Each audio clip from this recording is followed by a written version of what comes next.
next kwatshintsha elinye se balo ngelo ulikona angathi umbi sawatshintsha wamnyama selanga laselingcolile balo ngiyonela lo ngathi ngumakhulu sekwaguga sekonecherry ngenza ibamba felinye angikwazi ngihlale ngajoli mna ndonke ndazabawela kaloku ahlala ngajoli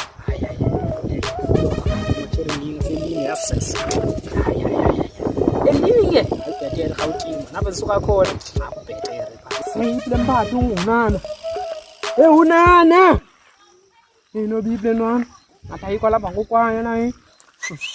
Thank you for watching, guys.